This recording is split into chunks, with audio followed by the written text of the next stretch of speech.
fakta unik yang nggak disadari banyak seller jualan makin kesini itu untungnya bukan makin banyak, tapi kadang makin habis. Bener gak sih? Terus gimana nih solusinya biar kalian gak ngalamin seperti itu? Terutama buat seller-seller yang jualan di e-commerce. Mau dimanapun nasibnya sama. Nah sebelum gua bahas, buat kalian yang baru nonton, jangan lupa buat klik tombol subscribe-nya dan aktifin lonceng notifikasinya.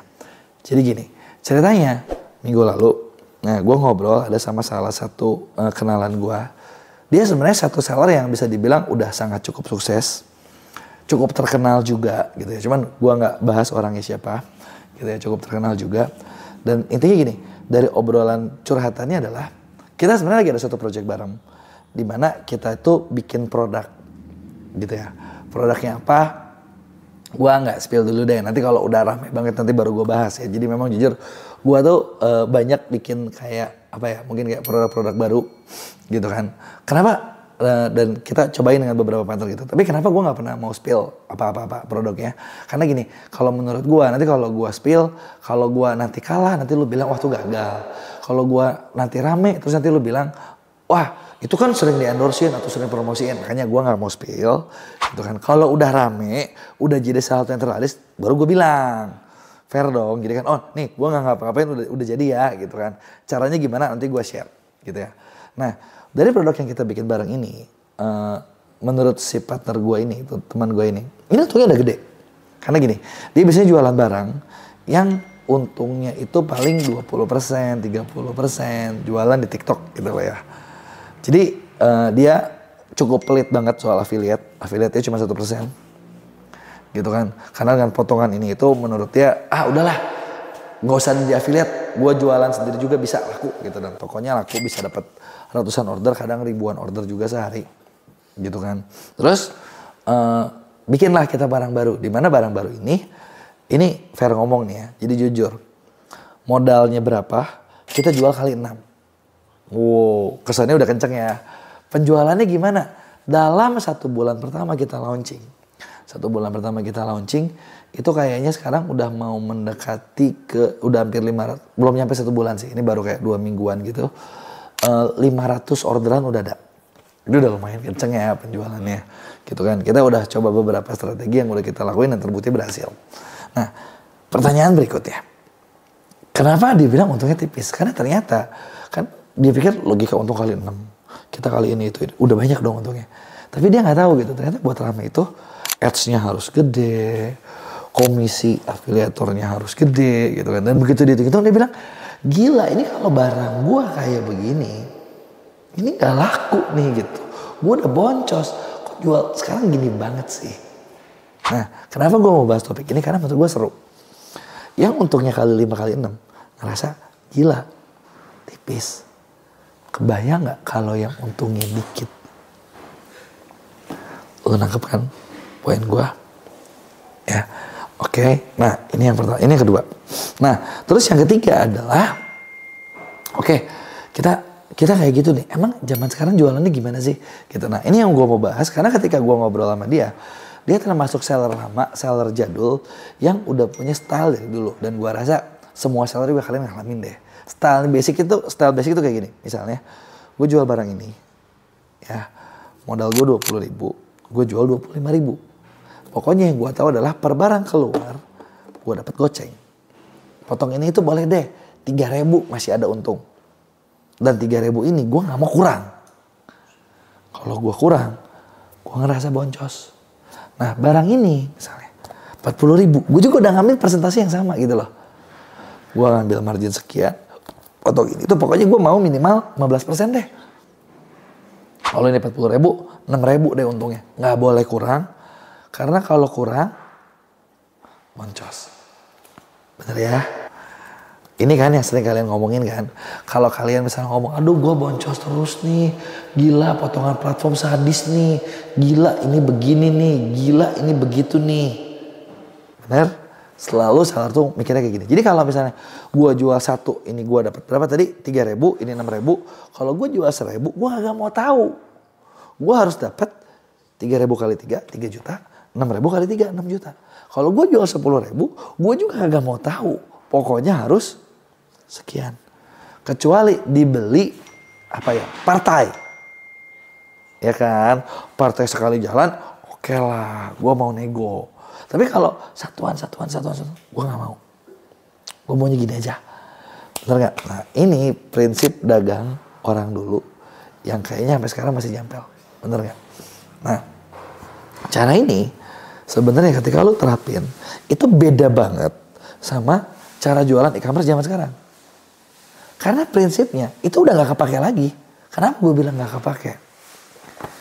Di prinsip zaman sekarang, gitu ya, strategi bisnis zaman sekarang, sebenarnya ini lebih kayak, mungkin kalau gue mikir ya, kayak orang toko Cina aja, bener gak sih? Gue pengen tahu, bener gak? Ya, nah, karena kalau zaman sekarang, itu tuh prinsipnya gini, kayak lu lihat, lu jual, Alfamart jual, Transmart jual, lu lihat ya bisnis-bisnis retail. Biasanya strategi mereka tuh gini, ketika launching, ya, kalau kayak sepatu-sepatu branded gitu ya, mereka tak mau diskon. Kadang mereka cuma kayak ngejar 2 bulan, 3 bulan, gue iklan gede-gedean, ini gak boleh ada diskon. Barang baru, new season, hot item, mereka ngambil untung. Bener ya? Nah, nanti udah setengah tahun, mereka mulai diskon. 20%, 30%. Nanti udah makin lama, clearance sale.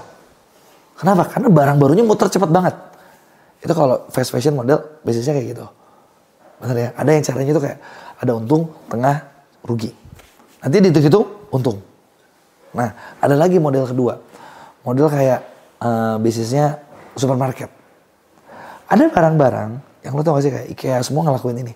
Barang-barangnya mereka sengaja jual rugi. Rugi kok dipiara gitu.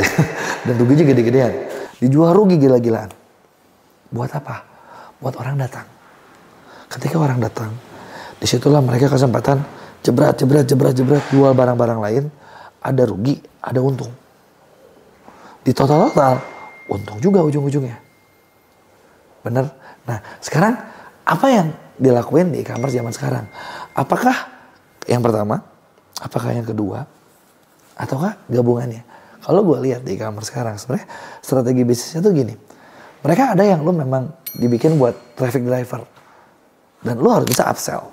Lo harus bisa cross sell, gitu kan. Nah, contoh simpel. Satu hal yang kemarin, gue belajar, gue kemarin ke China, di invite sama TikTok, ada satu project yang kita mau pegang, gitu kan. Dan gue ngobrol, ada kesempatan ngobrol sama salah satu owner dari yang punya bisnis di China juga. Dan dia bilang gini, di China itu rata-rata iklan, sekarang tuh 3-4. Kita nanya, gila, 3-4 untung dari mana? Benar kan? Dia bilang, upsell cross sell dong. Jadi begitu orang beli, nanti tuh udah punya kontaknya, bina hubungan, diteleponin terus biar beli barang-barang lain, biar beli lagi tanpa iklan. Dan dia nanya, emang di Indonesia gak gitu? Gue langsung pikir, hah? Indonesia? Mana mungkin? Kenapa gue bilang gitu? Karena gue inget banget banyak kayak di kita juga setelah yang kita handle, mereka malas buat ngelakuin itu. Benar gak? Nah karena malas itulah jadinya ketika mereka rugi gak mau rugi, gitu kan. Nah terus gimana nih cara ininya? Nah sebenarnya ada juga strategi yang berikutnya. Satu, lu bisa lakukan upsell cross sell. Kedua adalah lu memang gabungin antara jualan di awal, lu jual barang murah, lu jual barang rugi biar orang kenal. Setelah itu nanti lu jualin barang yang lain, gitu. Barang lainnya buat apa? Main offernya. Setelah main offer, mereka ini suka, bisa nggak kalian jualan lagi barang yang ketiga? Profit maximizer. Jadi kayak contoh gini, di sini gua rugi 1.000, di sini gua untung 2.000, udah nutup ya. Di handphone nanti gua jual lagi barang yang untungnya gua 100.000. Di total ujung-ujungnya untung. Nah, terus ketika gua cerita sama si partner gua ini, dia tuh bilang, hah? Kok beda banget ya? Kan nggak bisa gitu. Prinsipnya nggak kayak gini, nggak kayak gitu. Harusnya kan pokoknya ini 1.000, 2.000, 3.000. Kita tinggal hitung kuantitinya aja gitu. Nah, inilah yang gue bilang beda nih. Tapi yang gue mau ajak kalian pikir gini. Ini juga akhirnya dari obrolan kita jadi connect. Oh ternyata emang udah nggak gitu ya caranya. Connect gini. Misalnya, katakanlah lu jual ini Tadi untung 6.000, ini untung 3.000. Ya. Hitung-hitungan aja. Lu di sini kadang untungnya 500. Di sini untungnya jadi 1.000. Artinya kan untungnya tipis ya.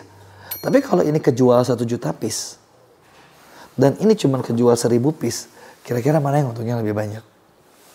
Yang 1 juta piece dong. Bener gak? Nah, tapi ketika gue ngomong kayak gini, pasti banyak teman-teman seller yang bilang, itu bener kok kalau udah 1 juta, gue 1.000 aja gak nyampe-nyampe. Nah, sekarang pertanyaan gue adalah, coba lu lihat strategi jualan lu, cara jualan lu, budget marketing lu, udah mendukung belum buat 1 juta? Kalau belum mendukung, berarti salahnya itu ada di situ. Itulah yang lu iniin. Itulah yang lu benerin. Karena ketika untung tipis dengan kuantiti yang sangat banyak, ujung-ujungnya lu kaya juga. Daripada lu untungnya tebal tapi lu pengen mepet budget, untungnya tipis juga. Nah, ini adalah poin yang mau gue sampaikan. Nah, gue pengen tahu kalian saat ini jualan dengan cara yang mana? Ada nggak nih yang mau kita bantuin cara jualannya, strategi bisnisnya biar lebih bagus? Karena gue punya program lewat Skill School, ada yang namanya konsultan ordal, di mana kita udah nyiapin banyak konsultan buat bantuin ngerancang strategi bisnis yang lebih valid, yang lebih teruji, yang bisa bikin kalian cuan jika jangka panjang. Jadi ketika masuk kita bakal risetin semuanya, kita bakal bikinin action plan yang lo bisa kerjain, dan rata-rata 80% klien yang masuk sama kita itu mereka bisa achieve target buat dapetin apa yang mereka mau dalam 3 bulan atau 6 bulan ke depan, gitu kan. Jadi buat yang mau, yuk barengan sama kita, bisa klik di link deskripsi gua. Nah, gua pengen tahu pendapat kalian, lu setuju nggak sama hitungan yang gua nih? Kasih tahu di komen, kasih tahu juga sekarang cara kalian kayak gimana, ada nggak nih yang bisa gua bantu buat benerin, buat bantuin biar bisnis kalian makin cuan. Jangan lupa buat like dan share video ini ke teman-teman lo yang seller yang lain.